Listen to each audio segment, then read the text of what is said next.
Welcome to Penrose Learning, where we make understanding easy. Hey everyone! In this video, I'm going to explain how to make a fantastic hot sauce perfect for your burritos. It's surprisingly simple to create a flavorful, spicy condiment right in your own kitchen. We'll cover everything from selecting the best peppers to blending and customizing your sauce. Get ready to elevate your burrito game with a homemade touch that's both easy and incredibly rewarding.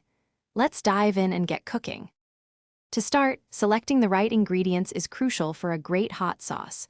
You'll want about 1 cup of fresh chili peppers, such as jalapenos for mild heat or habaneros for intense spice. Don't forget aromatics like 2 cloves of garlic and 1 small onion, which build a foundational flavor.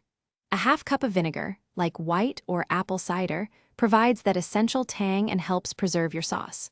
Finally, a teaspoon of salt and a half teaspoon of sugar will perfectly balance the taste.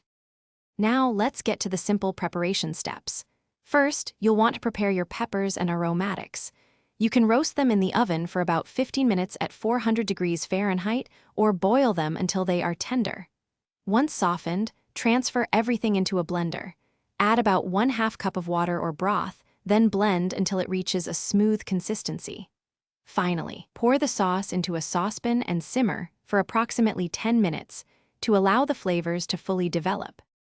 The best part about making your own hot sauce is the ability to customize it.